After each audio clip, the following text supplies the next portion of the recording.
Assalamualaikum warahmatullahi wabarakatuh.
Yang saya hormati dan yang saya sampaikan, kemudian Pak Imam juga datang pentingnya yang insya Allah telah bisa hadir menempatkan diri memberikan perlengkapan untuk datang ke Masjid Al-Salam ini. Kemudian para pengurus Masjid Al-Salam yang saya hormati, panitia Peringatan Hari Besar Islam Desa Lesari yang saya hormati. Tak lupa kami sapa juga ibu-ibu pengajian Al-Hidayah Desa Lesari yang selalu bersemangat, kemudian selalu bekerja keras untuk mempersiapkan segala sesuatu terkait dengan persiapan kegiatan pada malam hari ini yang saya banggakan, dan insya Allah mudah-mudahan juga Allah Subhanahu wa Ta'ala selalu memberikan kesehatan dan kekuatan kepada kami. Juga tak kalah pentingnya kepada adik-adik kami para pengajian Yasin Fadilah serta adik-adik remaja pemuda Karang Taruna Desa Lesari juga bekerja keras dan bekerja sama dan mereka mensukseskan kegiatan pengajian Isra wal Mi'raj pada malam hari ini yang saya cintai.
Assalamualaikum warahmatullahi wabarakatuh.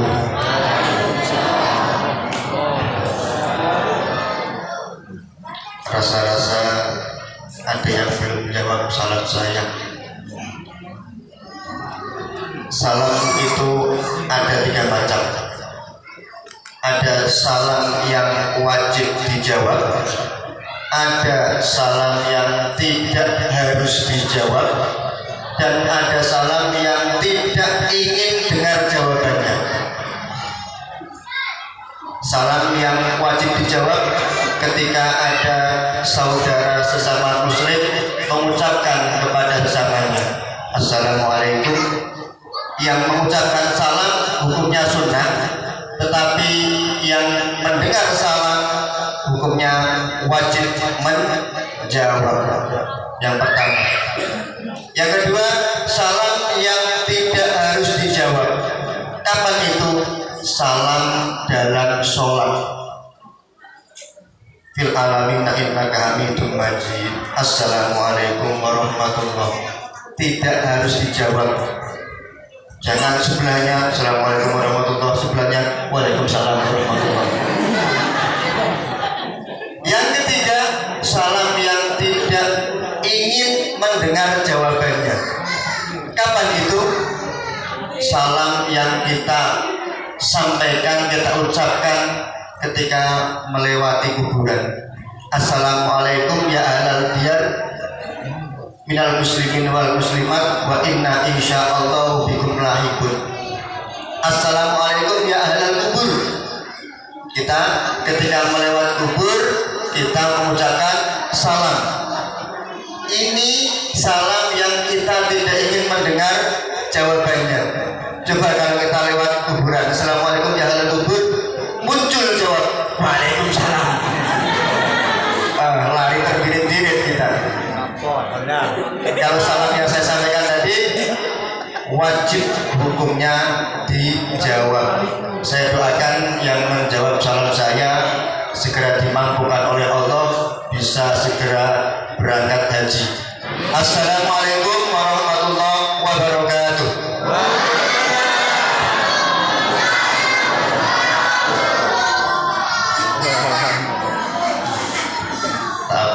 Ada yang setengah tidak masalah, berarti hajinya setengah. Innal hamdalillah nahmaduhu wa nasta'inuhu wa nastaghfiruh wa na'udzu billahi min syururi anfusina wa min sayyiati a'malina. May yahdihillahu fala mudilla lahu wa may yudlilhu fala hadiya lahu. Asyhadu an la ilaha illallah wahdahu la syarika lahu wa asyhadu anna sayyidana wa maulana Muhammadan abduhu wa rasuluh la nabiyya wa la rasula ba'da. Allahumma shalli wa sallim wa barik ala sayyidina Muhammad. Kok sedikit yang jawab? Kata Rasul, nanti di hari kiamat akan ada orang yang saya sebut paling pelit. Apa bahasa Bayun Sari pelit? Kalau santri tamak.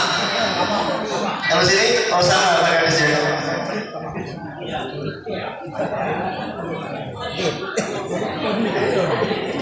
Siapakah orang yang paling tamak di hari kiamat nanti? Orang yang paling tamak di hari kiamat yaitu orang yang ketika mendengar namaku disebut, dia tidak mau menjawabnya. Kira-kira masyarakat desa Bayun Sari ingin disebut orang yang tamak deh. Mun ada jawab Pak. Nah ini bahasa santai. Allahumma sholli ala sayyidina Muhammad. Qala Allah ta'ala fi kitabihil karim ba'da a'udzu billahi minasyaitonir rajim. Bismillahirrahmanirrahim. Subhanalladzi asra bi 'abdihi lailan minal masjidil haram ilal masjidil aqsa alladzi barakna haulahu linuriyahu min ayatina innahu huwas-sami'ul basir. Al-ayat amma ba'd.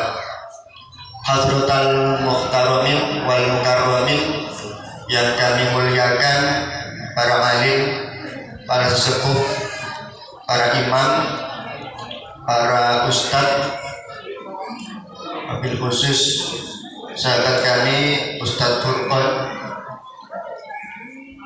yang kami muliakan, Bapak Kepala Desa Bayun Sari beserta jajaran perangkat desa, juga Bapak Ketua BPD beserta anggota. Yang saya hormati pengurus Masjid Darussalam, juga pengurus Masjid Nurul Ihsan, juga pengurus Surau Nurul Hikmah, dan pengurus Surau Al-Falah. Yang saya hormati tokoh masyarakat yang tidak dapat kami sebutkan satu persatu, namun tidak mengurangi rasa hormat kami, Yang saya hormati Bapak Ibu hadirin wal hadirat, serta yang saya bangga-banggakan pemuda-pemudi dan santri TPI yang Masya Allah tadi kecil-kecil sudah fasih melantunkan asrokol. Saya doakan semoga kelak kalian menjadi generasi Islami yang sukses dunia akhirat. Hadirin wal hadirah rahimakumullah. Segala puji dan syukur marilah kita panjatkan kehadirat Allah Subhanahu wa taala. Karena sampai detik ini Allah masih menganugerahkan berjuta nikmat kepada kita. Kata Allah, wa iz ta'uddu ni'matallahi la tuhsuha. Dan seandainya engkau disuruh menghitung nikmat Allah, niscaya engkau tidak akan mampu. Saking banyaknya nikmat yang diberikan oleh Allah kepada kita. Utamanya nikmat Islam, nikmat iman, nikmat sehat zahir batin, juga nikmat panjang umur. Sehingga pada malam hari ini kita dapat bermuajahah, dapat berkumpul di majelis yang mulia ini di Baitullah dalam rangka menghadiri Riyadul Jannah, taman-taman surganya Allah Subhanahu wa ta'ala.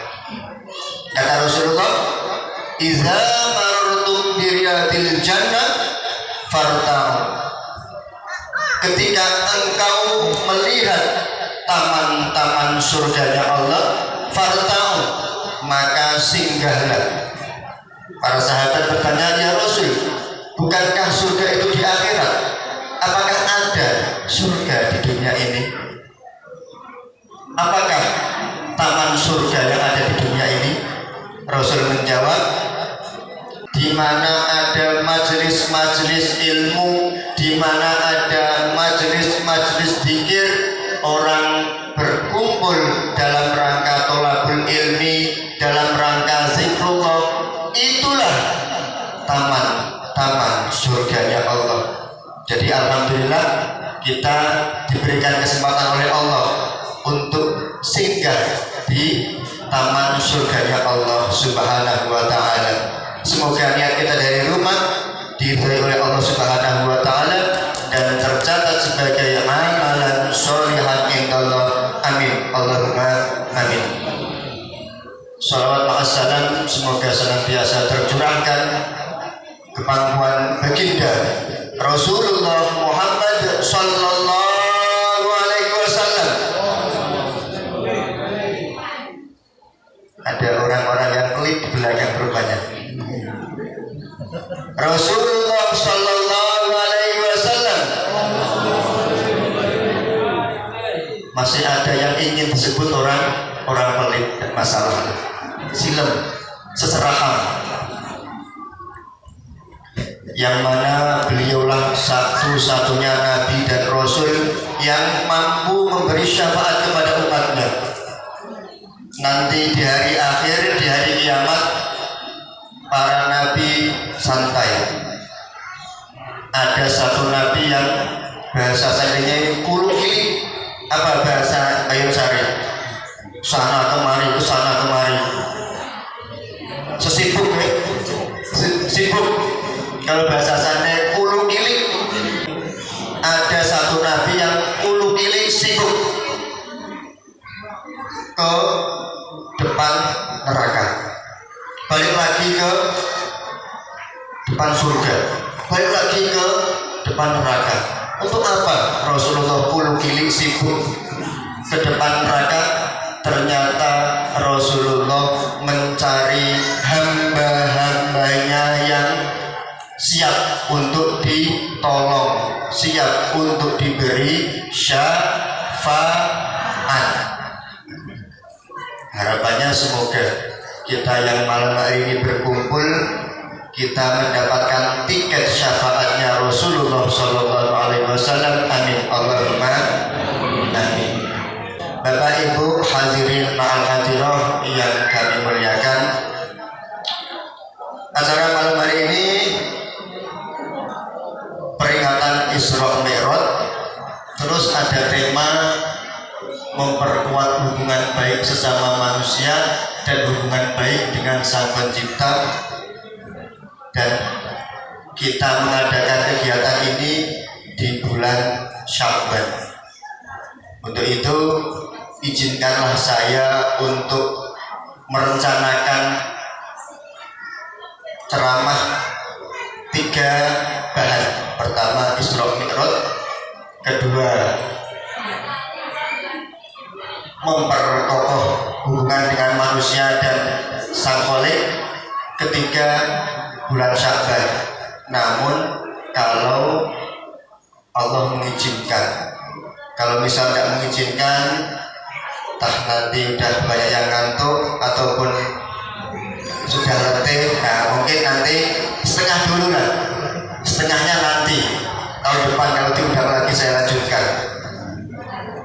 Bapak Ibu yang kami muliakan, Isra Mi'raj adalah peristiwa besar bagi umat Islam, karena Isra Mi'raj adalah mukjizat Rasulullah yang kedua. Yang pertama Al-Quran, yang kedua Isra Mi'raj, di mana Nabi Muhammad SAW dalam Isra Mi'raj tersebut langsung bertemu dengan Allah, berkomunikasi langsung dengan Allah. Di sini menunjukkan bahwa Nabi kita adalah Nabi yang sangat mulia. Dalam sebuah hadis qudsi Allah berfirman, kalau bukan karena Muhammad, niscaya tidak akan aku ciptakan bumi seisinya. Artinya Allah menciptakan bumi yang kita tempati ini karena kecintaan Allah kepada Rasulullah. Rasulullah Isra dan Mi'raj dalam beberapa kaul, tepatnya pada tanggal 27 bulan Rajab. Tadi disampaikan Pak Kades, tidak masalah kita mengadakan Isra Mi'raj di bulan Sya'ban, tidak ada masalah, dan itu jangan diperdebatkan. Bukan soal kapan dilaksanakan, tetapi esensi dari kegiatan itu. Kalau tidak diadakan peringatan seperti ini, belum tentu kita dapat berkumpul di sini, belum tentu kita dapat bersilaturahim di sini. Hadirin jamaah yang kami hormati, Rasulullah Isra dan Mi'raj. Kalau Isra itu perjalanan Rasulullah dari Masjidil Haram Mekah ke Masjidil Aqsa Palestina. Sedangkan Mi'raj perjalanan Rasulullah dari Masjidil Aqsa Palestina naik melewati langit 7 sampai di Sidratul Muntaha. Nah, untuk adik-adik TPQ, nah, tenang, dengarkan. Nanti di akhir ceramah saya akan berikan kuis untuk kalian. Kalau kalian tenang, akan saya adakan kuis. Tapi kalau tidak tenang, kalian ribut, tidak jadi. Saya siapkan. Nanti yang dapat menjawab kuis saya akan saya kasih hadiah masing-masing 1 lembar. Tenang ya, dengarkan, fahami, karena nanti pertanyaan dalam kuis saya berkaitan dengan apa yang saya sampaikan. Hadirin rahimakumullah, Rasulullah dari Masjidil Haram diajak oleh malaikat Jibril naik kendaraan yang disebut dengan buruk. Buruk itu kendaraan surga yang besarnya sekira keledai. kecepatannya sekedip mata. Jadi naik buruk itu, misal kita di sini di Bayung Sari pengen ke Santai itu sekali buka mata sampai Santai. Pengen ke Mekah sampai ke Mekah. Kendaraan tersebut namanya buruk. Rasulullah naik bertemu langsung dengan Allah, kemudian turun ke langit 17, langit 16. Di langit 6 Rasulullah bertemu dengan Nabi Musa.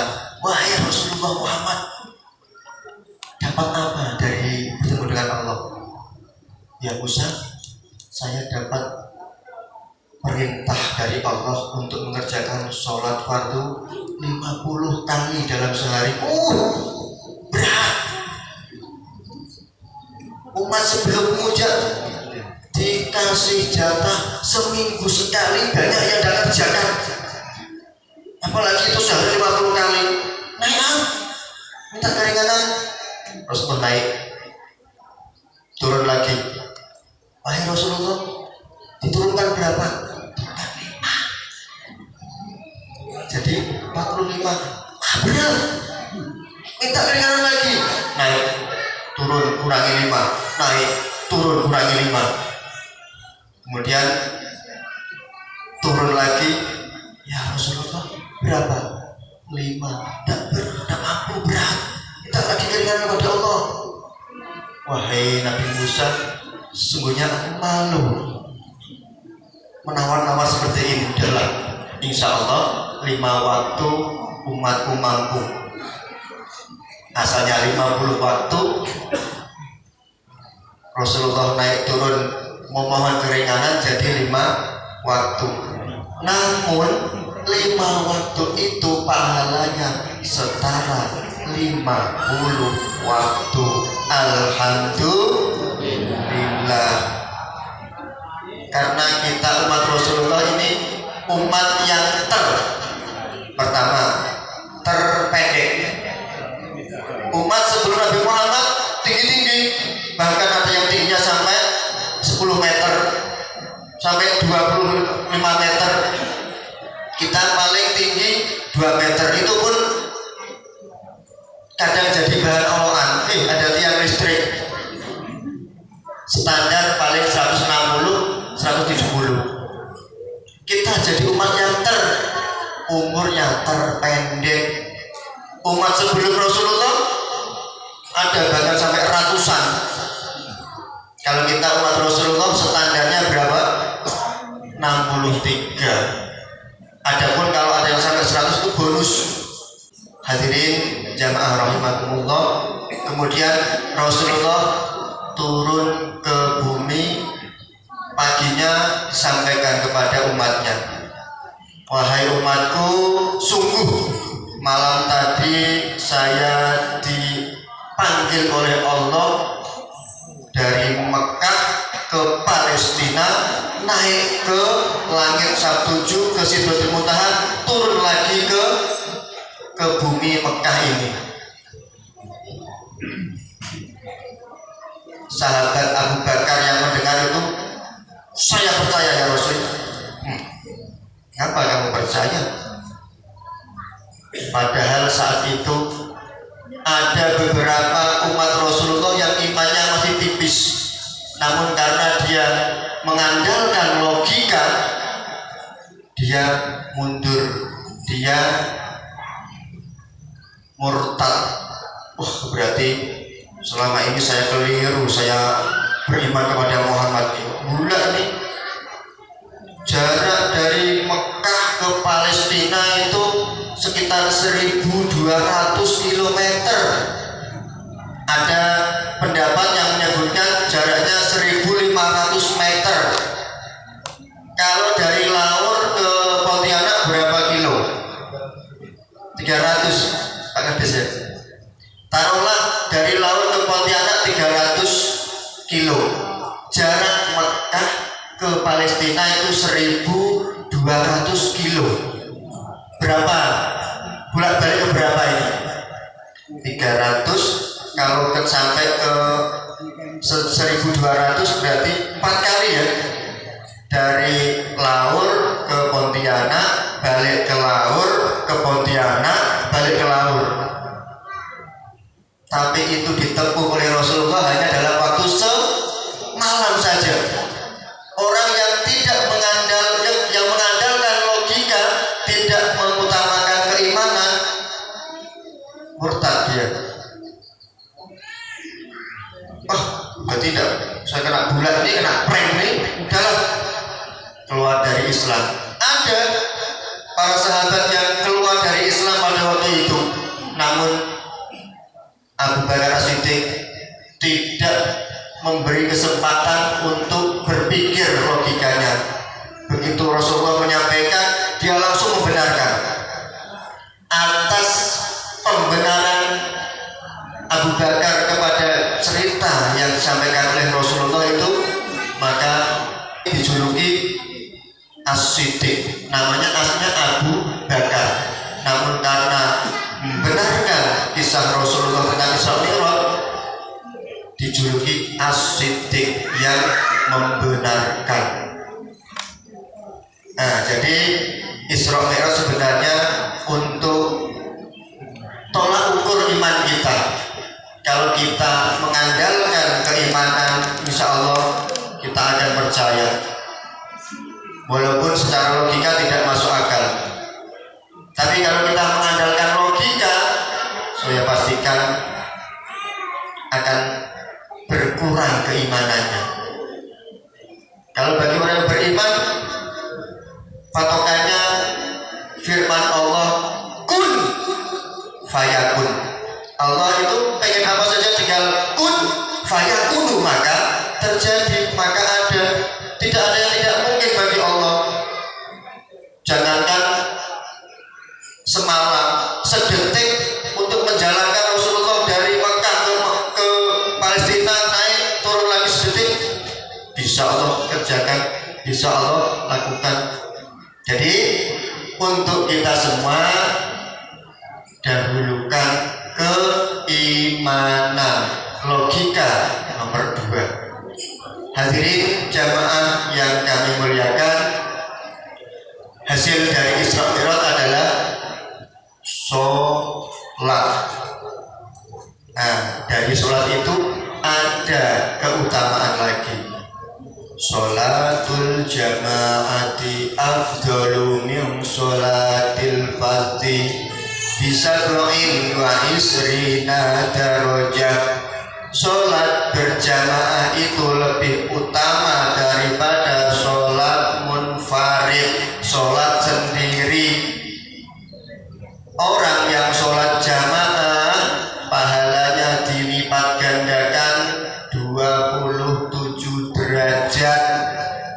Misal kita suka bakso, di dekat kita ada bakso yang harganya 10.000, isinya pentol 5. Di seberang dekat dengan Ustadz Furqon ada sidak yang jual bakso 10.000, pentolnya ada 50. Kira-kira kita mengejar ke dekat rumah atau ke dekat Ustadz Furqon? 10.000 dapat pentol 5, dengan 10.000 dapat pentol 50. Kejar yang mana? Ada yang mau jawab 50, nanti saya disuruh sholat jamaah. Ada yang jawab 5, ini kasih pilihan banyak malah pilih sedikit. Nah, itu perumpamaan. Jadi sholat sendiri itu pahalanya 1. Kalau berjamaah pahalanya dilipat gandakan 27 derajat. Jamaah yang kami muliakan, berikutnya, nah ini karena ada tema tidak disinggung tidak nyaman, disinggung seberapa nih? Setengah 10. Lanjut aja Bapak Ibu. Tapi ada yang ngantuk nih? Tidak apalah, yang ngantuk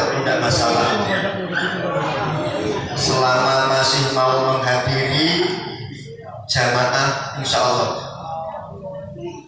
Kata Rasulullah, ketika ada orang yang berkumpul dalam rangka zikrullah, dalam rangka mencari ilmunya Allah, maka disitulah malaikat berduyun-duyun datang mendoakannya.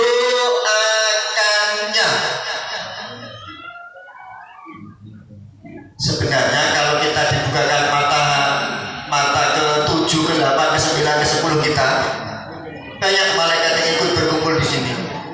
Para malaikat itu mendoakan kita. Sedangkan kita ketahui malaikat adalah makhluk Allah yang tidak pernah membangkang perintah Allah. Artinya doa malaikat itu mustajab. Tapi kalau kita kadang sholat, kadang enggak, kadang baik, kadang enggak.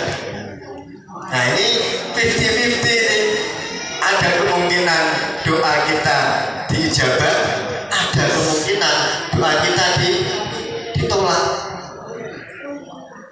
Tapi kalau doa malaikat sudah pasti diijabah oleh Allah. Mudah-mudahan kita yang berkumpul pada malam hari ini, dosa-dosa kita diampuni oleh Allah Subhanahu wa ta'ala. Amin. Allahumma amin. Bapak Ibu yang kami muliakan, nah, terkait dengan tema ini,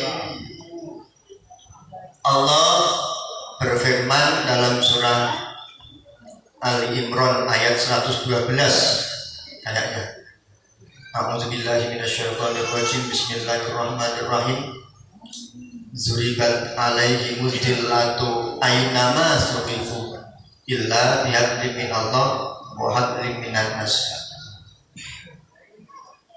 Sudah diliputi kehinaan illa bihablin minallah, kecuali dengan menjaga hubungan baik kepada Allah, wa hablin minan nas. Jadi orang yang tidak dapat menjaga hubungan dengan Allah, tidak dapat menjaga hubungan dengan manusia, maka seumur hidupnya akan diliputi kehinaan. Artinya agar kita tidak selalu diliputi kehinaan, jagalah hubungan kita dengan Allah, jagalah hubungan kita dengan manusia. Konteks dalam ayat tersebut itu hablin minallah wa hablum minan nas. Namun karena di sini temanya didahulukan manusia dulu baru pencipta, tidak masalah. Saya ikutkan panitia mah. Nanti kalau saya tidak ikut panitia, tidak kasih jatah saya malah. Jatah makan maksudnya. Untuk menjaga hubungan kita dengan sesama manusia, ada satu yang dapat kita tiru, ada satu orang yang dapat kita jadikan panutan. Laqad kana lakum fi rasulillahi uswatun hasanah. Sungguh, kata Allah ini apa itu? Tahqiq, penguat. Sungguh telah ada pada diri Rasulullah suri tauladan yang baik bagimu. Jadi dalam hal apapun kita kiblatkan, kita ikutkan apa yang dulu pernah dikerjakan oleh Rasulullah, termasuk dalam memperkuat hubungan kita dengan sesama manusia. Dalam satu kitab tarikh saya membaca pada usia 25 tahun ada riwayat yang menyebutkan usia Rasulullah waktu itu 35 tahun. Namun yang asal yang lebih banyak menyebutkan waktu itu umur 25 tahun.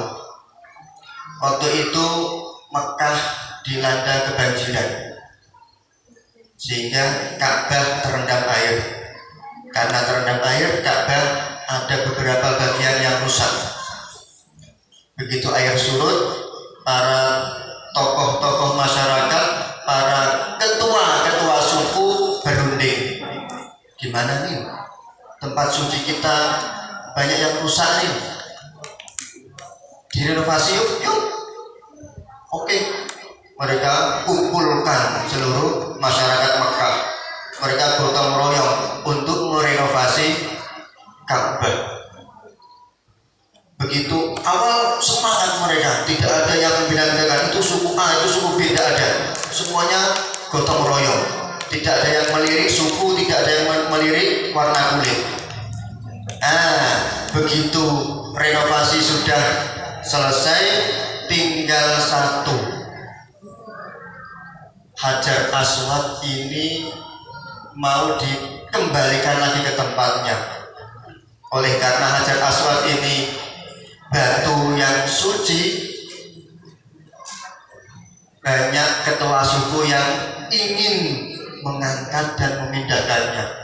Saya yang pantas untuk memindahkan ini teh. Saya, masyarakat saya lebih banyak. Saya, suku kami paling tua. Mereka berebut.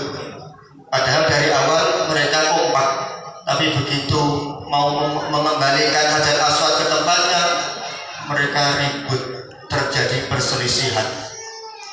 Wah, akhirnya ribut, saya. Kemudian berdirilah Rasulullah. Waktu itu belum diangkat menjadi nabi.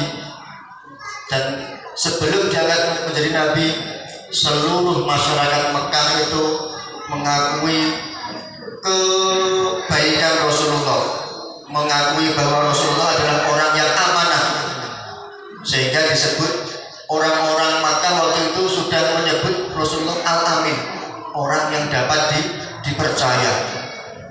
Rasulullah berdiri, bapak-bapak yang saya hormati, mohon maaf, ini kalau diperdebatkan sampai besok pagi pun tidak bakal selesai. Ujungnya kita malah perang sesama suku. Kalau saya usul gimana? Oh gimana? Wahai Al-Amin, gini aja. Saya usul yang mengembalikan Hajar Aswad ke tempatnya itu orang yang besok pagi datang ke sini paling awal. Gimana? Setuju. Akhirnya disepakati yang berhak mengembalikan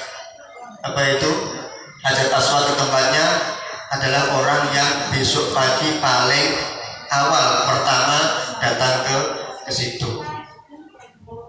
Malam subuh,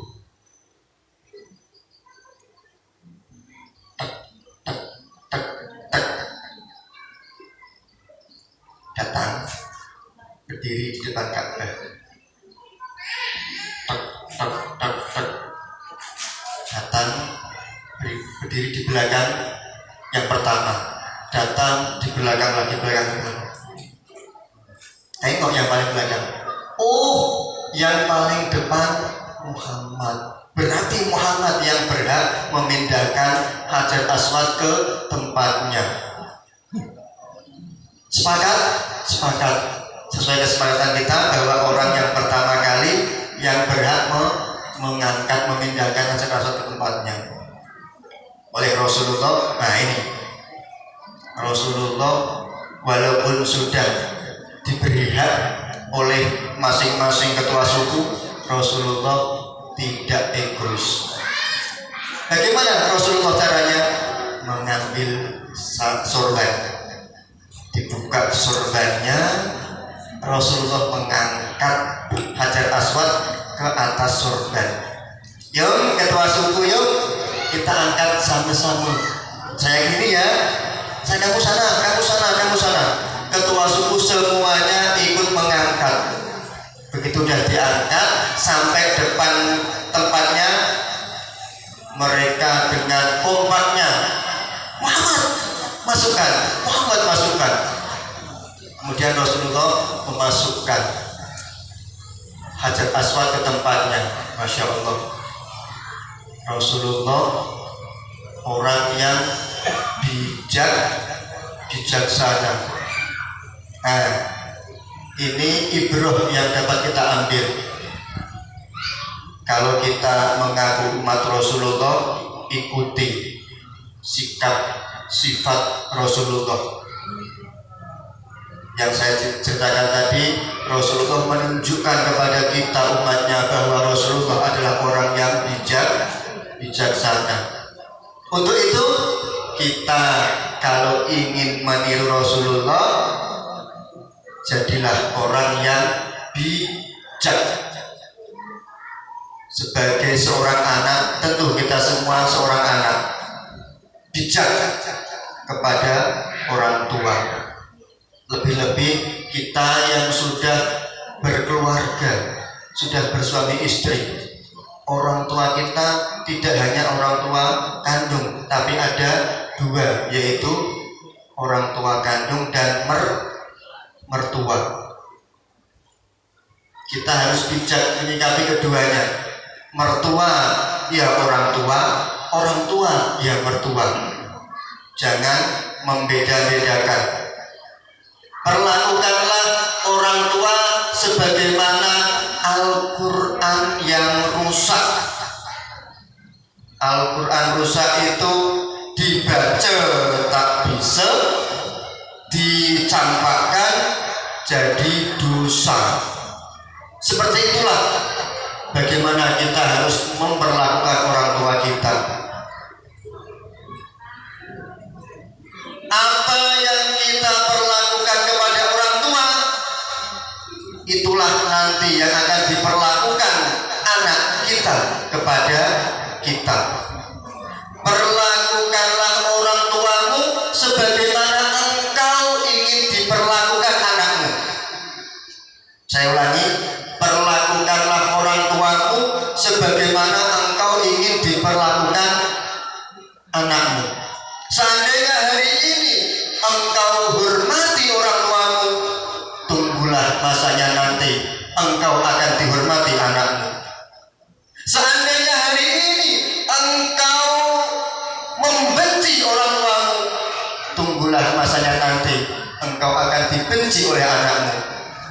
Seandainya engkau membentak orang tuamu hari ini, tunggulah akan datang masanya nanti engkau dibentak oleh anakmu. Dan seandainya engkau menelantarkan orang tuamu, maka tunggulah nanti anak-anakmu akan menelantarkanmu. In ahsantum ahsantum li anfusikum. Jika engkau berbuat baik, sesungguhnya kebaikan itu untukmu. Dan seandainya engkau berbuat buruk, keburukan itu akan kembali kepadamu. Hadirin hadirat rahimakumullah, sebagai orang tua kita tentu punya anak. Jadilah orang tua yang bijak. Bijak pertama dalam memilihkan pendidikan kepada anak kita, lebih-lebih pendidikan agama. Saya agak prihatin Bapak Ibu, di akhir-akhir ini banyak orang tua yang salah obsesi. Mereka bahkan sampai mengeluarkan uang berjuta-juta, bahkan ada yang sampai jual sapi, jual tanah hanya untuk membiayai kuliah anaknya. Tetapi tidak diajarkan ilmu agama. Padahal dalam kitab Ihya Ulumuddin, Imam Ghazali menyebutkan menuntut ilmu itu hukumnya wajib. Wajib yang dimaksud oleh Imam Ghazali adalah ilmu agama. Sedangkan ilmu umum itu fardu kifayah. Ada yang hanya sunnah, yang wajib itu ilmu agama. Di akhirat tidak ada pertanyaan, ijazahmu apa, SMP ada ndake, SMA ada ndake, S1 ada ndake, tidak ada. Di akhirat tidak ada pertanyaan bagaimana rumus menghitung jarak, tidak ada.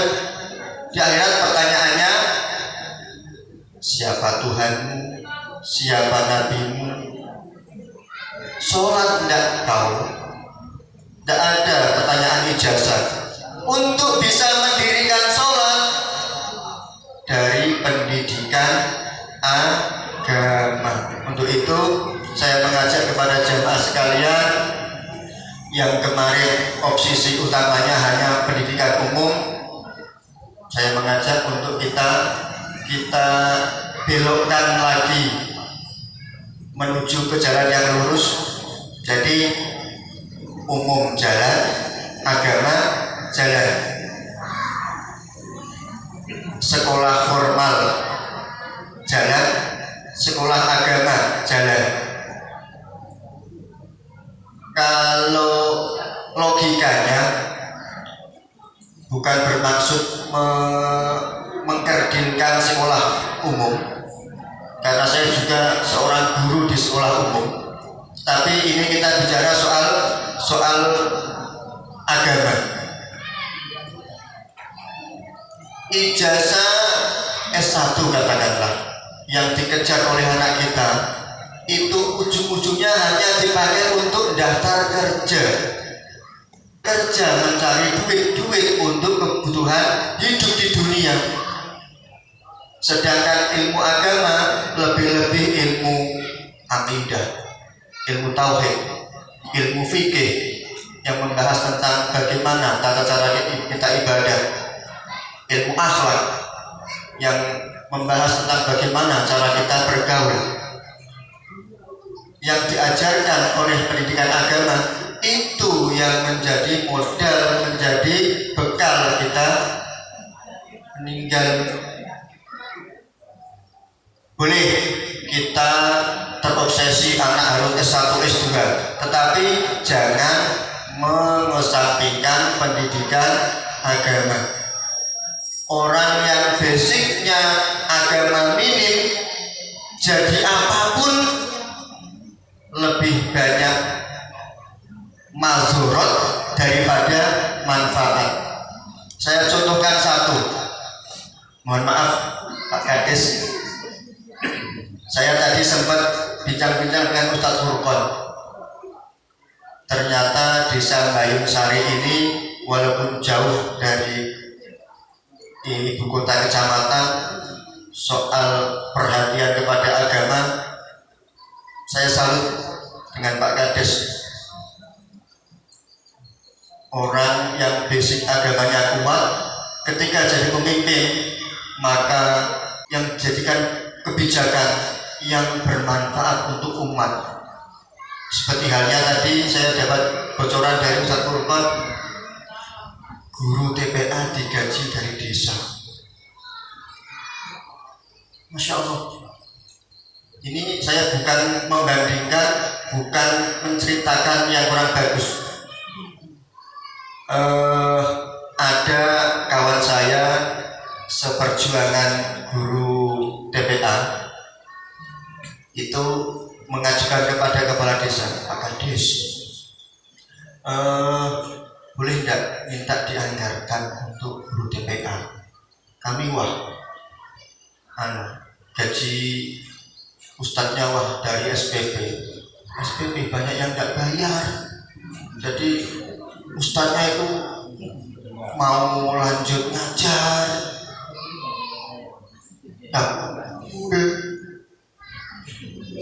mau ngajar, memikirasi jawab desanya. Nah, ini tanda ini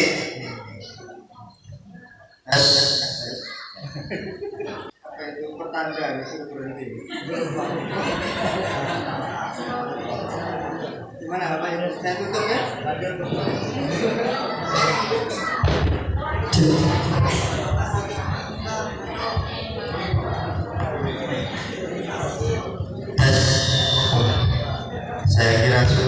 jadi ternyata dikasih lagi.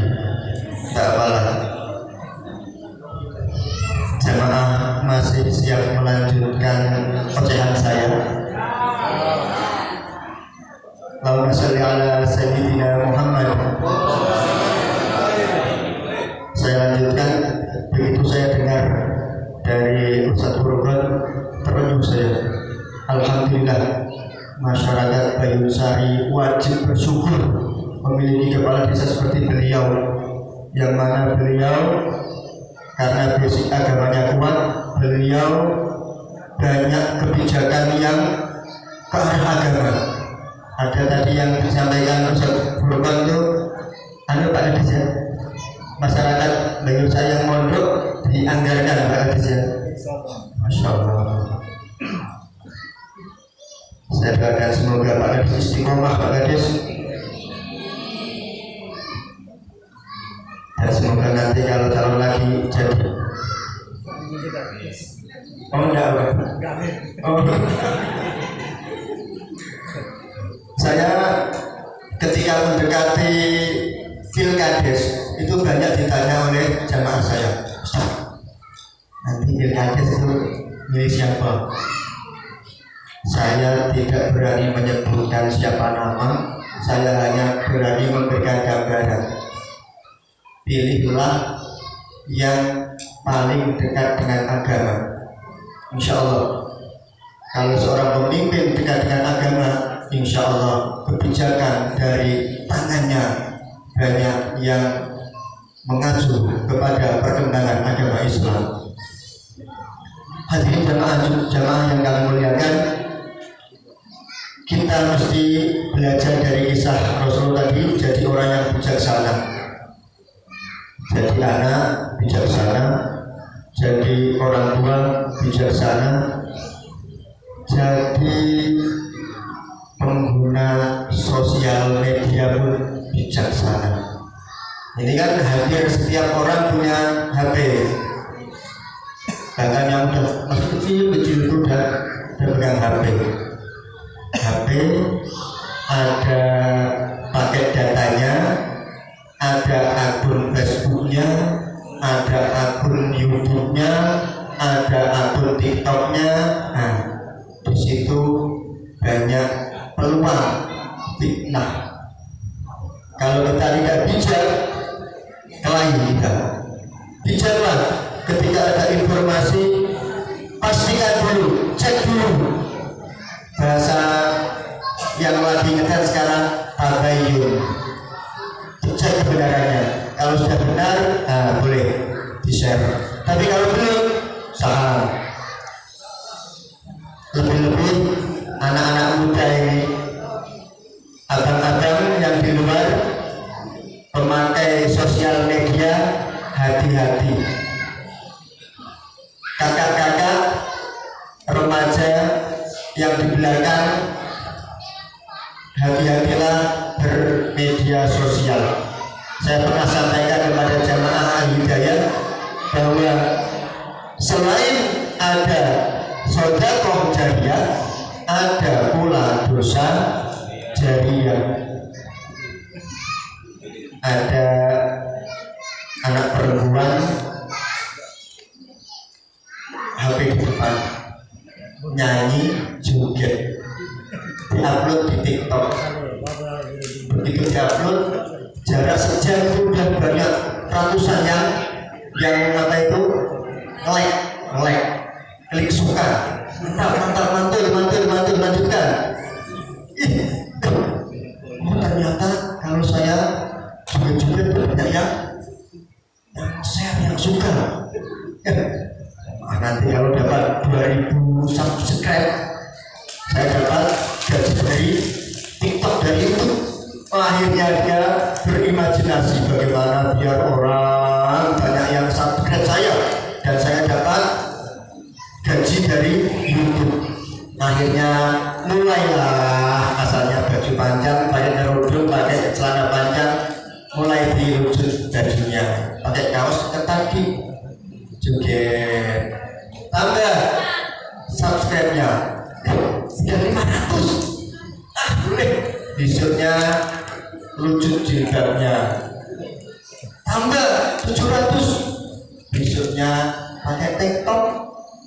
Tambah 1000, besoknya pakai rok mini, pakai tank top. Sampai 2000, wah, begitu udah 2000.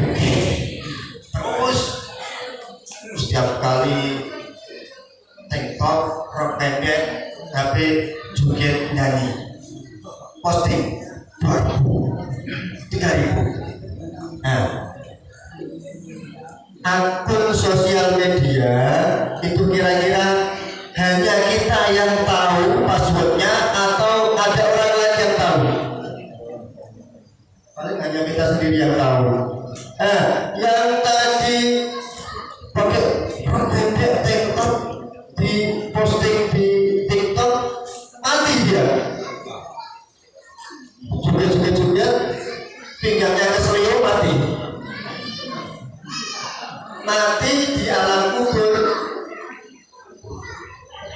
Begitu malam pertama di dalam kubur, malamnya ada 3000 orang yang melihat video pakai tank topnya dan terpancing syahwatnya.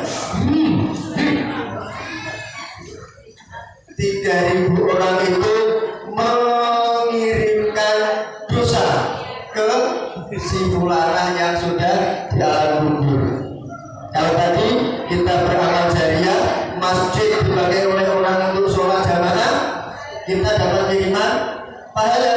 Tapi joget TikTok yang pakai tank top jadi dosa jariah. Selama video itu ditonton oleh lawan jenis dan menimbulkan syahwat, selama itu pula yang memposting dapat kiriman dosa. Hati-hati ya. No, boleh kita sosial media, tapi pengguna sosial media yang bijak. Jangan sampai merugikan kita, tapi jadikanlah sosial media yang menguntungkan kita, ladang pahala kita. Seperti aja ini, mohon maaf, saya memang ngisi dimanapun, saya siapkan kamera toksis. Ini nanti sampai rumah saya edit, saya posting di YouTube dengan harapan ketika suatu saat nanti ada orang yang membuka YouTube saya karena melihat, oh ternyata cara memperkuat hubungan dengan sama manusia harus meniru Rasulullah, jadi orang yang bijaksana. Kemudian dia karena mendengar dari ceramah saya, kemudian dia sadar, oh iya ya, jadi amal saya, jadi jariah saya. Berikutnya, jadi tetangga yang bijak. Kita hidup sudah barang tentu bertetangga. Jadilah tetangga yang bijak. Contoh, kita hobi bunyikan musik. Namanya hobi itu usah dimasalahkan. Yang jadi masalah ketika kita menuruti hobi kita membunyikan musik keras-keras, sementara tetangga kita sakit gigi, gimana coba?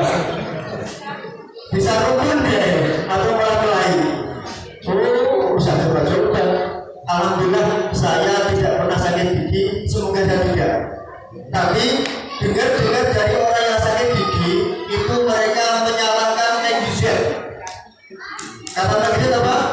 Lebih baik sakit gigi daripada sakit hati. Ini katanya salah itu ternyata menurut orang yang pernah sakit gigi.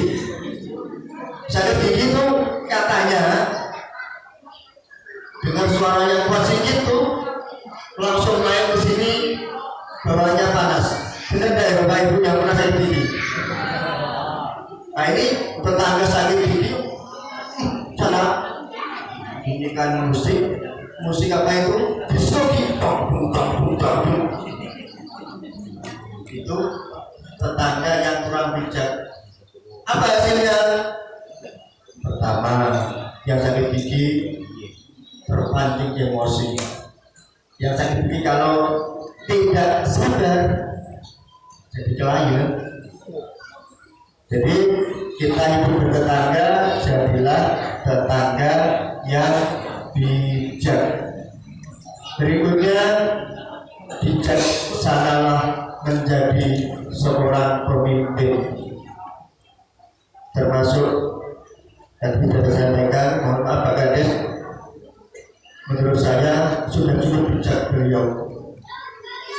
Bagi saya orang yang memperhatikan pendidikan agama untuk anak-anak itu orang yang bijak. Di mana letak bijaknya? Pemuda-pemuda sekarang, kata ulama ada kata bijak, Subhanul yaum rijalul. Pemuda hari ini adalah pemimpin masa depan. Anak-anak PTA ini kalau dari kecil tidak dikenalkan dengan agama, tidak difasilitasi dengan pendidikan agama, tidak dimasukkan ke PTA, pondasinya nol. Ketika pondasi nol, kebijakannya tidak ada tuntunannya. Oleh karena Pak Kades memiliki pondasi agama yang kuat, kebijakan mengacu kepada agama. Para pemimpin, tanganmu adalah sarana pahalamu. Para pemimpin, tanganmu adalah jalan dosamu. Tanda tanganmu itu bisa menjadi dosa, bisa menjadi pahala. Misal ada pembangunan, begitu selesai buat laporan, Pak, minta pengesahan Abdul, ini laporan pembangunan kita. Coba mana rapnya, mana LPG-nya? Oleh pemimpinnya, ini rap, ini LPG. Di rap satnya semennya 300 sak, di LPG 300 sak. Tapi ngapa kemarin pas beli kata tokenya 200, yang 100 beli di mana? Sama kita mandu. Nanti tak tanda aja saya 50, Bapak 50. Dah. Jadi ladang dosa. Tapi ketika ada usulan, contoh Ustaz Burhan mengusulkan, Pak Kades, ini ada warga Bayun Sari yang mondok ini gimana Pak Kades, dianggarkan enggak? Oh, siap Ustaz. Alhamdulillah, tanda tangan beliau menjadi ladang pahala beliau. Jamaah rahimakumullah, itu baru hikmah dari satu kisah Rasulullah saja. Mau sampai jam berapa kita nih? Udah jam 10. Lanjutnya dae. Untuk lemes.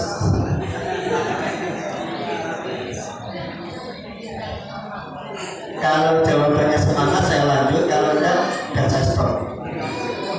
Allahumma sholli ala sayyidina Muhammad. Oh, masih banyak. Rasulullah ketika berangkat ke masjid, Rasulullah dilempari kotoran. Ketika dilempari kotoran, Rasulullah dilempari itu kahdian, balik badan, pulang ke rumah, ganti baju, berangkat lagi. Esoknya berangkat ke masjid, di tempat yang sama dilempari kotoran lagi, balik, salin, berangkat lagi. Esoknya gitu seterusnya. Suatu hari Rasulullah sampai di tempat yang sama menunggu. Mana kotorannya ya? Biasa di sini ada yang melempar kotoran. Kok tidak ada? Ditunggu sejenak tidak ada. Rasulullah lanjut ke masjid. Sholat jamaah selesai, Rasulullah berkumpul dengan para sahabat di serambi masjid. Wahai para sahabat, saya di tempat dekat situ biasanya ada sidak-sidak yang ngasih saya hadiah kotoran. Sering bro, tapi hari tidak ada. Mana ya? Ya Rasul, si fulan sakit. Oh sakit, pantas tidak ada. Melempari saya kotoran. Yuk kita jenguk. Rasulullah mengajak para sahabat untuk menjenguk orang yang rutin memberi hadiah aroma yang harum. Datanglah Rasulullah sampai ke rumah. Si fulan tadi terbaring, begitu dibuka pintu dia melihat ampun. Dikira dia Rasulullah datang itu untuk balas dendam. Ternyata Rasulullah takutan dan bareng dia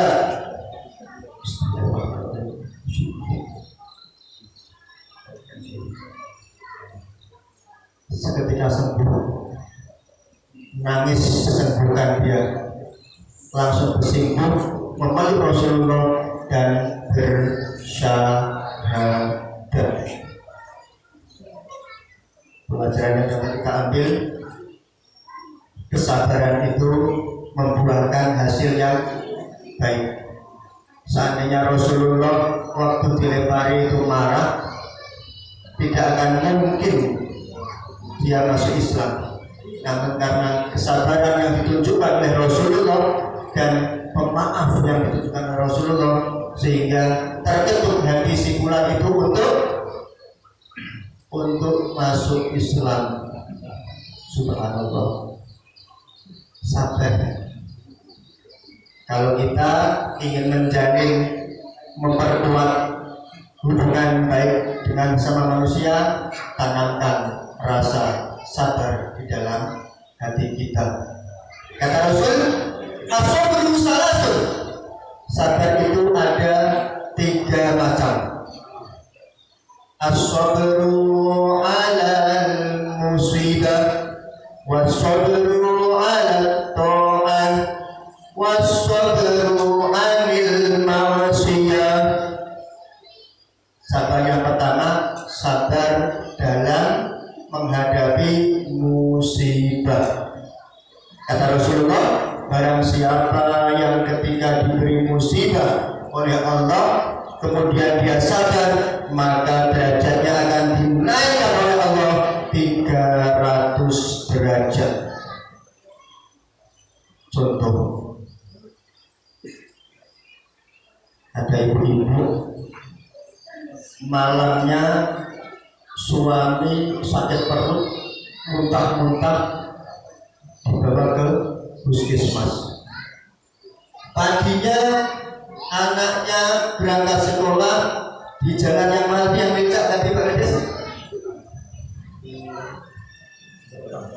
Sukam tanah Sungai Rukam. Berangkat sekolah karena tidak mendengarkan instruksi Pak Kades, disuruh pelan, dia laju, terpeleset, motor masuk ke sungai. Terus anak yang kecil mendatangi si abangnya yang masuk ke sungai, bawa HP-nya kecemplung ke sungai. Datanglah ke rumah, ada tetangga yang melihat. Oh bu, apa itu? Anakmu yang sekolah itu si Batman tadi kecemplung ke sungai. Yang adiknya menyusul ke sana, HP-nya kecemplung ke sungai. Ketika menghadapi musibah, ini beda tanggapan orang yang sabar dan tak sabar. Orang yang tak sabar ngono. Ya Allah, dosa apa saya ini? Malam suami sakit, pagi anak masuk ke sungai, adiknya pun habis cemplungkan, duit semua ini. Salah apa saya ini? Ujian berat ini. Orang tidak sabar. Bagi dia diturunkan derajatnya 300. Tapi kalau orang sabar, aku anakmu masuk ke sungai, yang kecilnya harian, yang suaminya masih di rumah sakit. Alhamdulillah, suami saya sakit, berarti Allah mengurangi dosa suami saya. Anak saya tercemplung ke sungai, alhamdulillah. Pengingat untuk anak saya biar tidak ngebut-ngebutan di jalan. Orang yang sabar kalau menanggapi musibah seperti itu dengan kesabaran, maka Allah akan angkat derajatnya 300 derajat.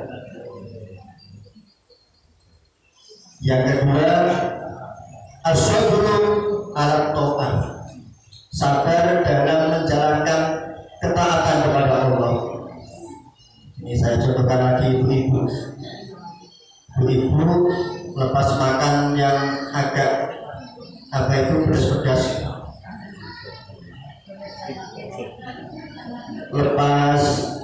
lepas jamaah al-hidayah balik kan sekitar jam 4 lebih lah.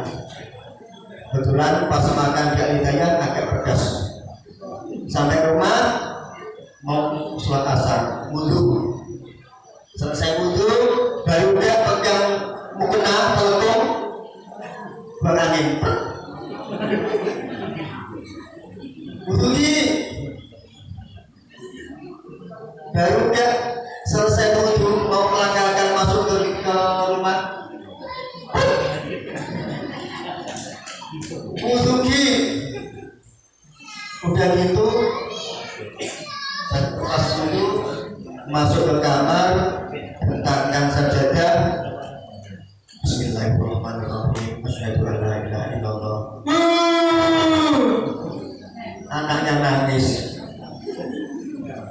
Ini mau menjalankan ketaatan. Beda tanggapan orang yang sabar dan yang tidak. Kalau orang yang tidak sabar,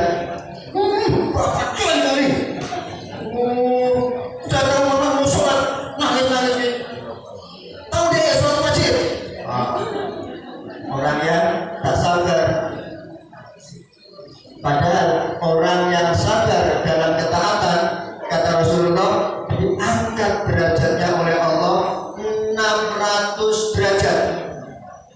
Tapi kalau tadi diangkatnya dikurangi, kurangilah. Udah sambung, malah sambung tersebut. Beda kalau orang yang sabar. Datang. Nah, besok ngomonglah sama mama. Wah, lapar, mau makan, baca benar-benar. Oh, ngomonglah. Ini mama mau sholat. Mama sholat dulu atau ngambilkan makan dulu? Serah. Ya, orang maunya apa? Makanlah, lapar. Hadirkan. Lain kali saat itu ya Tom ya, mama mau sholat, mau menghadap kepada Allah. Kalau kamu lapar, tengok mama, oh mama mau sholat. Kalau tidak mau ngambil sholat, tunggu mama selesai. Mama ini wajib sholat. Kamu nanti kalau udah besar juga wajib sholat. Oh iya nih Mai. Oh jadi orang Islam wajib sholat ya Mak? Iya. Kalau nggak sholat dulu dosa. Oh ya Mak. Nanti kalau saya besar mau sholat juga. Beda kan? Kalau tadi sanggup anak bukan reda malah tambah emosi. Bisa-bisa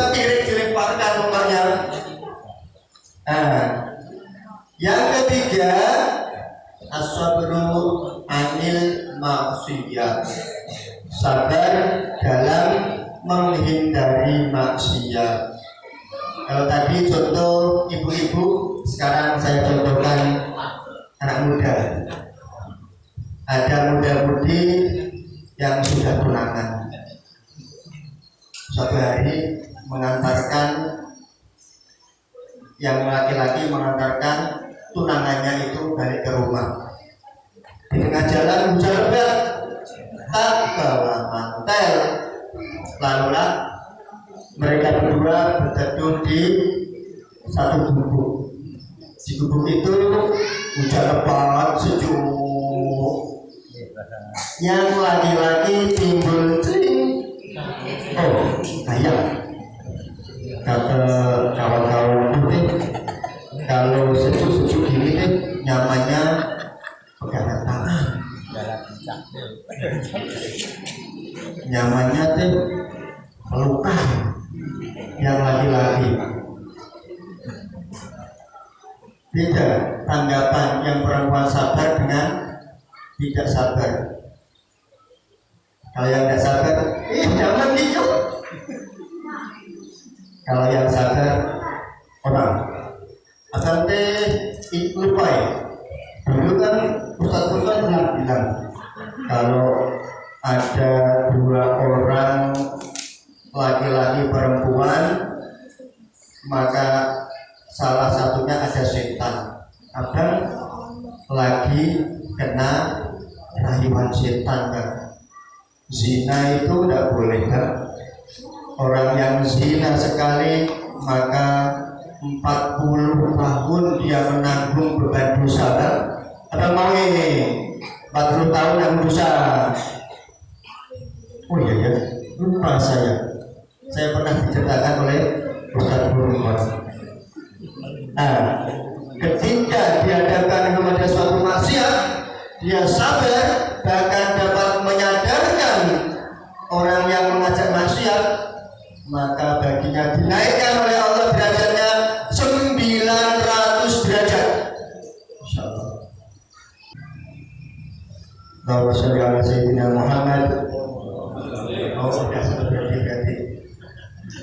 Mungkin untuk materi tentang bulan Syaban saya simpan saja karena waktu sudah menunjukkan pukul 10:04.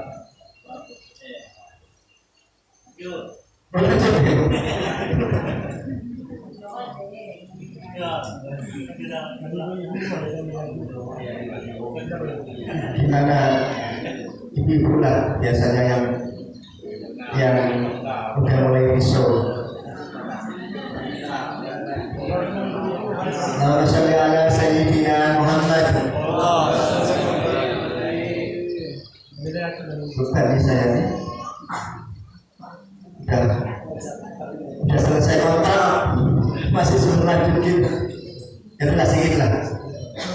Bulan Syaban adalah bulannya Rasulullah, yang mana dalam bulan Syaban ini ada satu malam yang barang siapa yang menghidupkan malam tersebut maka wajib baginya masuk surga.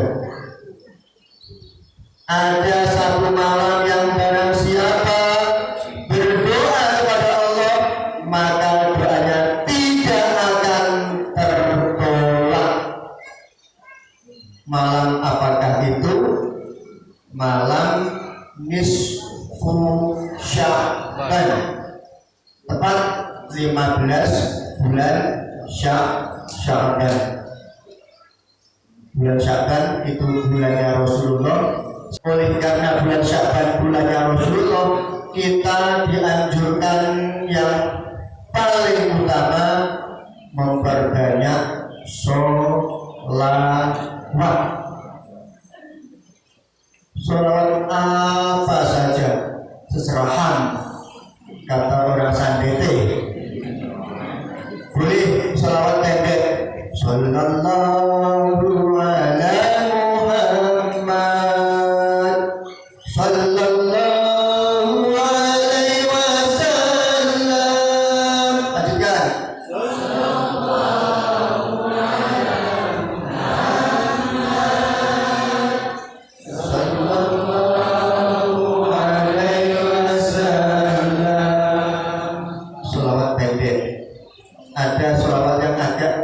panjang sedikit. Allahumma sholli ala sayyidina Muhammadin tibbil qulubi wa dawaiha. Coba.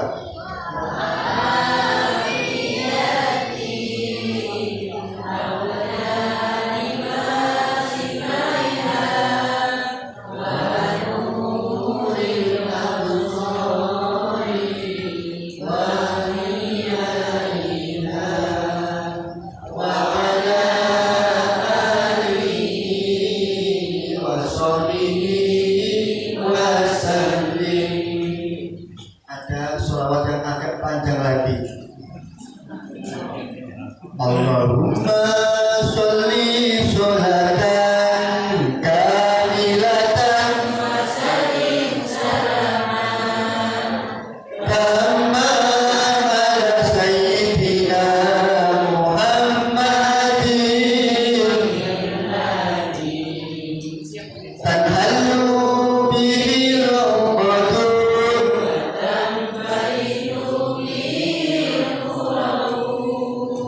wa tuqda bihi hawaiju wa tunalu wa husnul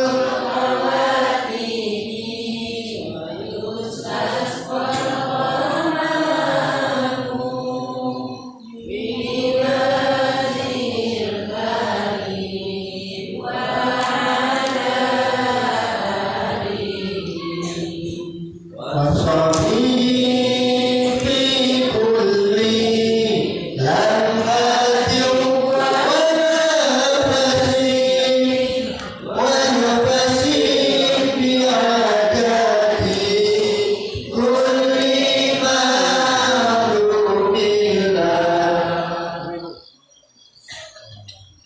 Tambah lagi yang lebih panjang. Kalau tidak mau yang lebih panjang, ada sholawat sesuai dengan hobimu. Yang suka sholat lagu-lagu India, ya Nabi salam alaik, ya Rasul salam alaik, ya Habib salam alaik, sholawatullah alaik, sholawatullah alaik. Kusubur jawabum di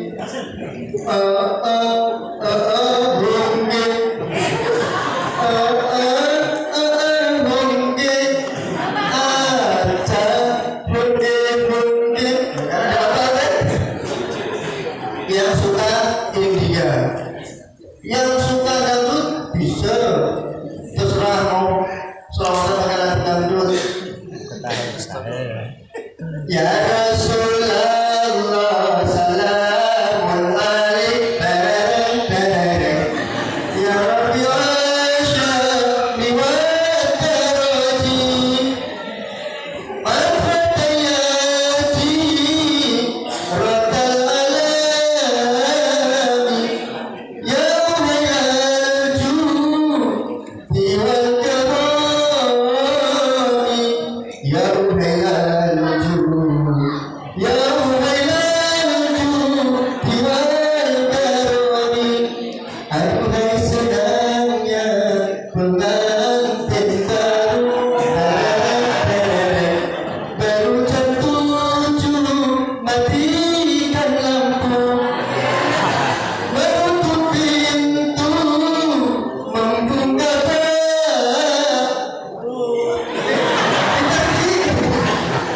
tahu ya kalau tarik baru baju deh, bukan baju, bukan barang, kan dapat kado, dibuka kadonya barang-barang yang ngebaju. Tahan nih, siapa yang ngajarin Bang? Jadi bulan Sya'ban itu bulannya Rasulullah, disunahkan banyak-banyak membaca sholawat.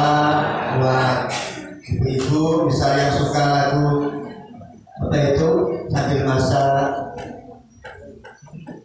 Ya Nabi salam, ya Nabi salam, salamun alaik. Sambil guna titik, tidak masalah. Salawat itu dibaca dalam keadaan apapun boleh, sah dan tercatat pahala. Bahkan Allah akan membalas orang yang membaca sholawat sekali dengan 10 balasan. Untuk ibu-ibu, kakak-kakak, adik-adik yang sedang halangan, sedang haid, bisa, boleh. Justru ketika seorang perempuan haid itu setan suka ngaco.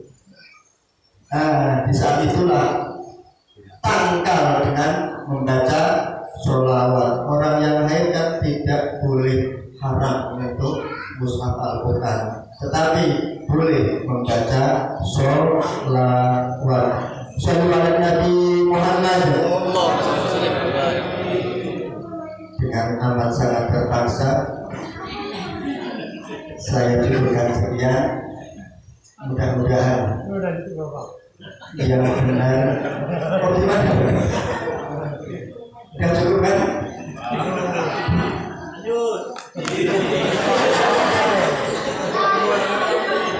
Kalau batas gimana? Capek? Ibu-ibu gimana? Kalau bapak lanjut, ibu lanjut, jadi perang dunia kedua. Bapak lanjut, ibu lanjut, saya tidak mampu. Tidak. Saya rasa gimana ini? Sekian benar datangnya dari Allah, salah dari kekurangan saya sebagai makhluk yang berilmu.